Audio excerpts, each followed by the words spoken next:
The question is, do we need to live so dangerously? And somehow we got tricked into thinking we do, but we actually don't.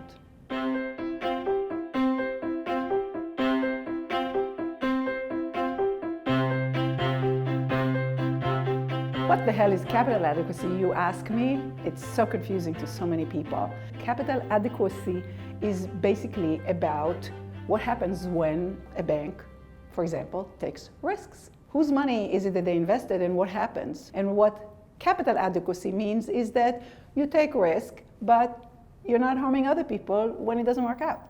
Would you think it's appropriate that a bank goes out and lends money to homeowners, to the Greek government, using 97% borrowed money? What if a bank goes out to make loans, but it uses only 75% borrowed money and 25% money from the owners and the shareholders? What happens then if things don't work out? Well, it can still function. It doesn't need bailouts. It can keep lending. But if you live on the edge, if you drive fast, you're very sensitive to a little tiny bit of risk. All of a sudden, you can collapse and take down a system too. What they call capital adequacy is entirely inadequate, because what is considered adequate is 3% capital or equity to the total investments. And it needs to be much higher than that. It needs to be at the very least 10 or 15% to begin to be reasonable.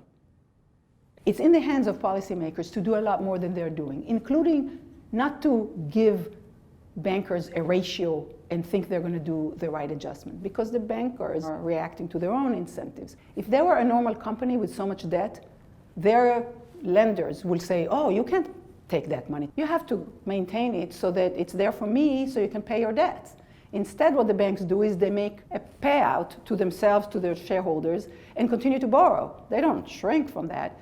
What I'm suggesting is an easy way to transition to a safer system is to say, continue to invest this money on behalf of your shareholders just as long as you pay your debts, and this way you'll immediately have unborrowed money that you just built up. Policymakers have to just instruct the banks to have more unborrowed money to invest, and then they can invest it and do more for the economy. It is a lack of political will, for sure. The financial industry and even people around it have tricked all of us into somehow agreeing that this is okay. And if we're not looking, we're going to find ourselves again seeing the system collapse and being told that, oops, we didn't see it coming.